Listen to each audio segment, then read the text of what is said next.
भगवत प्राप्ति का जो भाव है, तो भगवत प्राप्ति बिल्कुल कठिन नहीं, क्योंकि जीव हमेशा ब्रह्म। जैसे अभी उदाहरण आया कि कहा केवल जाता है कि घटाकाश महाकाश में मिल गया।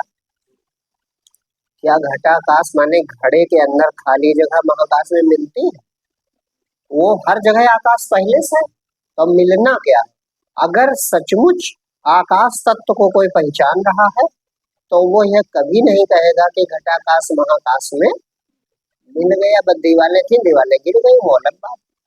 और जब थी तब भी वो एक था, और जब मिल गया, हट गया, दीवारें हट गई, तब भी एक। इसी तरह जिसको सत्य स्वरूप की सचमुच पहचान हो जाती है, वह शरीर रहते हुए ब्रह्म होता है। उसको वो खुद ही ब्रह्म हो जाता है। वो जान जाता है कि मैं ही ब्रह्म हूँ। क्यों? आकाश ही आकाश है, दूसरी चीज तो है नहीं।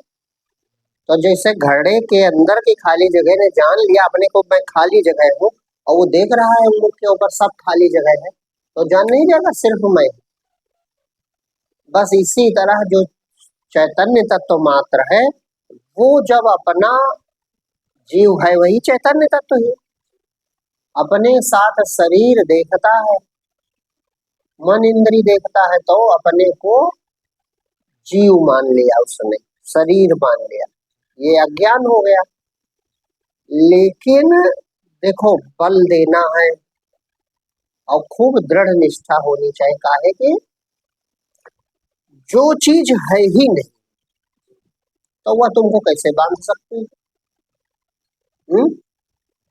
तुम चाहे जितना डर रहे हो, लेकिन अगर रस्सी ही है, सांप है ही नहीं कमरे में, तो चाहे जितना भयभीत, कोई जबरदस्ती धक्का मार दे, जाओ रस्सी गिर जाओ, तो क्या मर जाओगे? जैसे गिरोगे डर दूर हो जाएगा, अरे तो रस्सी ही थी, हम बिना मतलब डर रहे थे। इसी प्रकार से अगर बिल्कुल जीव अपने में शांत हो जाए आधार में, तब परमात्मा पा जाए। परमात्मा माने अपना परम अंतिम सत्य जो रूप है वो मिल जाए। अब बाधा फिर कहाँ है? बाधा है नहीं, बाधा माने बैठे हैं, और उसका कारण एक है,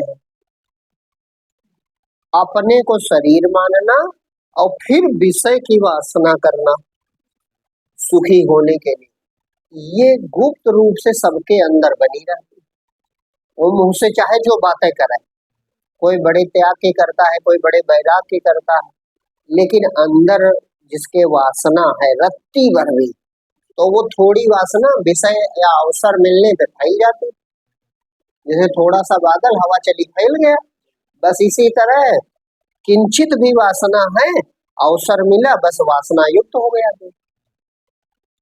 तो ये जगत को सत्य मानना, शरीर को सत्य मानना, और शरीर से विषय भोग कर सुखी होने की जो वासना है, यही जड़ है जो भगवत प्राप्ति में बाधा। हाँ, ये पक्का जड़। जैसे वहां उदाहरण था कि तेल है दीपक में तो बाती जलती रहेगी, और तेल समाप्त हो जाए तो बुझना नहीं, बाती खुद बुझ जाएगी। तो ये जन्म मृत्यु का चक्र तब तक नहीं मिट सकता जब तक जीव में वासना बनी। तो वासना मिटाना नहीं, बल्कि दृढ़ता से ये मान लीजिए कि ये स्वप्न की ही तरह।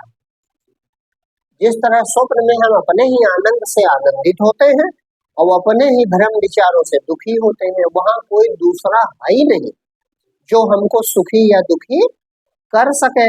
बस इसी तरह इस जगत में भी दूसरा कोई नहीं है जो हमको सुखी या दुखी कर सके। हम अपने ही विचारों से सुखी हो रहे हैं, अपने ही विचारों से दुखी हो रहे हैं। तो इस दृश्यमान जगत को और शरीर को स्वप्नवत मान लीजिए, और आप हो अपने में शांत हो जाओ। बस कुछ नहीं करना, केवल जो मैं कर रहा, मैं हूँ, ये सिर्फ दृढ़ता से ये मान जाए कि ये सब मिथ्या है, इसकी वासना चूक जाए, बिल्कुल वासना मतलब मिट जाए, समाप्त हो जाए। और अपने आधार में शांत हो जाए। तो ये पहले से ही भगवान है, पहले से ही परमात्मा है। ये जब अज्ञान में दुखी हो रहा तब भी परमात्मा है। जैसे स्वप्न में आप नदी में डूब रहे हो तो तब भी तो तुम हो चारपाई पर ही, कि उस समय सचमुच डूब रहे हैं। डूबोगे थोड़े, डूबने समय कोई छटपटाहट व्याकुलता हो जाएगी, नींद खुलेगी, बस देखोगे अरे हम तो कहीं ना नदी थी ना कहीं डूब रहे। हम्म यही हाल इधर है। इसीलिए यह भी कहते हैं संत जन कि पीड़ा पड़ी सुख के माथे सील पर है, जो नाम हृदय से जाए, और बलिहारी वह दुख की जो पल पल नाम जपाए। माने वो दुख है अच्छा जो ईश्वर के स्वरूप की याद आ जाए। माने ये संसार जब दुखदाई होता है तब मन में वैराग्य आता है, तब एकदम से मन सोचता है कि इसके अलग, इसके अतिरिक्त कोई सत्य हो, या कोई सुख का साधन हो, या कोई सुख की अवस्था हो हमें प्राप्त हो जाए। और है वो अवस्था अपना सच्चिदानंद स्वरूप वैसा ही है। तो भगवत प्राप्ति कठिन नहीं, सिर्फ अपने आधार में शांत होने से परमात्मा मिल जाता है, ये संतों ने अनुभव किया। तो फिर कठिन क्या है? जगत की वासना का त्याग कठिन, विषय वासना का त्याग कठिन है, और मतलब लक्ष्य में दृढ़ता नहीं। वो दोनों एक है बात। जब वासना है तो तुम इधर दृढ़ नहीं हो, सुनते हो, सत्संग करते हो, सुनते हैं, सत्संग करते हैं, समझते हैं, थोड़ा बहुत साधन भी करते हैं, लेकिन संसार की वासना जीवित। तो जब संसार की वासना जीवित है तो दोनों चीजें हो ही नहीं सकती। ये जागृत जगत, ये त्रिपुटी बनी रहे और आत्मा का बोध हो जाए, ये नहीं होगा। जैसे जागते भी रहो सो भी जाओ, ये कैसे होगा? सोने के लिए जागृत जगत छोड़ना पड़ता है। बस इसी प्रकार भगवत प्राप्ति के लिए जागृत जगत से शांत होना पड़ता है। बिल्कुल अपने शांत होता चला जाए गहराई तक। वो गहराई स्वयं है। जैसे लहर को बैठना है तो समुद्र में तो बैठेगी, अब किरण को लौटना है तो सूरज में लौटेगी।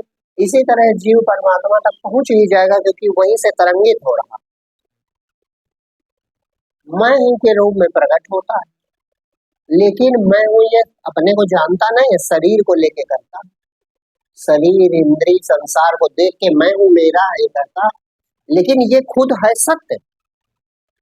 बस ये अपना परिचय और अपनी जो चीजें हैं मैं और मेरा, इनका त्याग कर दे, और फिर भी है बस अपने में टिका रहे, तो अपने आप आधार में शांत हो जाएगा और बहुत बड़ा कल्याण हो जाएगा, भगवत प्राप्ति हो जाएगी। कमी दूर करनी कौन सी है? जगत को सत्य मानना और उसकी वासना करना, यही सबसे बड़ी कमी। जब तक ये बनी रहेगी तब तक चाहे जितना ऊंचा ज्ञान कोई कहे, सुने, समझे, बोध नहीं। यही एक बात छुपी है और कोई कारण नहीं। जैसे योग वशिष्ठ में बात आती कि ये चील पक्षी बड़ा ऊंचा उड़ती, चील पक्षी बड़ा ऊंचा उड़ती, लेकिन जैसे ही नीचे मरे हुए जानवर का शव देखती है बस उड़ान भूल जाती है, आके उसी शव पे गिर जाती है। इसी तरह जो विषयी जीव है वो चाहे जितना ऊंचा ज्ञान बखार रहा हो, सब ब्रह्म है, चराचर ब्रह्म है और सब मोह माया है, मिथ्या है, ये मुख से कहे, लेकिन अगर हृदय में संसार से सुखी होने की इच्छा है तो जैसे ही विषय का अनुकूलन होगा बस ये विषयी हो जाएगा।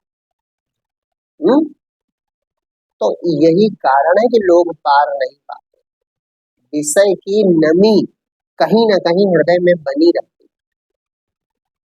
ध्यानम निर्विषयामनः, जब विषय रहित हो जाता है चित्त मन तो ध्यान में पहुंच जाता है। जब कोई विषय वासना ना बचे, कुछ नहीं पाना है क्योंकि कुछ है नहीं, मुझे कुछ नहीं देखना है क्योंकि कुछ है नहीं, मुझे कुछ नहीं करना है क्योंकि कुछ हो नहीं रहा, ऐसा विचार करके और बस केवल मैं हूं उसमें शांत हो जाए। मैं हूं से तात्पर्य है चैतन्य के प्रति सजगता, जप नहीं करना, भाई मैं हूं ये भाव तो उठ ही रहा, यही चैतन्य है, यही जीव है। तो जीव भ्रम से है नहीं जीव। मैं शरीर संसार हूं, इस भाव के कारण ये जीव भाव आ गया, और जब ये सत्यता जाएगी तो जीव भाव भी चला जाएगा, तो जो है वो हो जाएगा। वो प्राप्त है अज्ञान काल में, परमात्मा को नहीं प्राप्त करना है। जो स्वप्न देख रहे हो इससे जाग जाना है बस। जो परमात्मा नहीं है उसका त्याग कर देना है बस, ये कुछ और करना है। इतना सरल है, माने भागवत प्राप्ति सरल है, उधर कोई साधन नहीं करना। जैसे पतंग आकाश में उड़ रही, अब चाहे जितने ऊंचे उड़ रही हो, लेकिन डोर है कहीं हाथ में, तो का वो मुक्त है? भले बहुत ऊंचे आकाश में उड़ रही, चिड़ियों से ज्यादा ऊपर चली गई, लेकिन डोर बंधी है, किसी के आंगन से उड़ रही, कोई बच्चा उड़ा रहा है, तो जब हाथ में किसी के डोर है तो उसी आंगन में वो वापस आएगी, आकाश में मुक्त नहीं। इसी प्रकार से कोई साधन ध्यान भी करता है, साधन ध्यान भी करता है, ज्ञान भी समझता है, लेकिन वासना की डोर बंधी है, तो वो त्रिपुटी में फिर वापस आ जाएगा, वो मुक्त नहीं। उड़ना जरूरी नहीं है, जरूरी है मुक्त होना। तपस्या ध्यान समाधि नहीं जरूरी है, जरूरी है निर्वासनिक होना। इस ज्ञान को अच्छे से भली प्रकार समझ लेना कि जब रस्सी ही है, सांप होते नहीं तीनों काल में, तो भले दिखाई पड़ रहा है नहीं, बुद्धि को पहले बनाओ अपने। इसी प्रकार से ये जगत जब आदि में नहीं, अंत में नहीं, तो मध्य में दिखाई भले पड़ रहा है नहीं, जिसे स्वप्न नहीं होता उसी तरह ये जागृत जगत भी स्वप्न ही। तब बुद्धि को अपनी स्थिर करें। लेकिन जिस तरह स्वप्न में स्वप्न दृष्टा होता है, सुबह बताता मैंने ये देखा है ना, इसी तरह यह जो साक्षी है, मैं कर रहा ये है, बस ये साक्षी, इसका भाव खत्म हो जाएगा। भाई दृष्टा किसका? स्वप्न का। स्वप्न खत्म तो दृष्टा खत्म। तो साक्षी किसका? संसार का। जब संसार है नहीं तो साक्षी कहाँ? लेकिन साक्षी जो बन रहा था वो तत्व तो बचेगा, बस वही अनादि तत्व है, वही परमात्मा, वो प्राप्त है। इस भाव से रहो, मैं ही परमात्मा हूं। घटाकाश महाकाश नहीं होता, घटाकाश हर समय महाकाश। इसी तरह जीव ब्रह्म नहीं होता, जीव हर समय ब्रह्म है। वो भ्रम में उलझा, वो अपने को शरीर और संसार मान रहा है, बस इसीलिए परेशान है। अब इधर से मुख मोड़ ले, जगत पीठ दे भाग हो तो है पिया मिलेंगे, पीठ देने का मतलब इधर से मुख मोड़ ले। उल्टा नाम जगत जपत जग जाना, नाम जो सत्य तत्व है उसका भजन करने लगे तो पीठ दे दी जगत को। तो वाल्मीकि ब्रह्म हो गए, है ना। तो कहने का मतलब जीव ब्रह्म हो जाए, इसको सत्य न माने। जो मूल चीज, मूल बात है स्वप्न से जागना। जागृत जगत शरीर तो पहले से प्राप्त था, बस इसी तरह यहाँ भी मूल बात है इस जगत से जाग जाना। इसे झूठा मान के होश आ जाए कि अरे केवल हम है और कुछ नहीं, जो शेष बचेगा वो परमात्मा। बस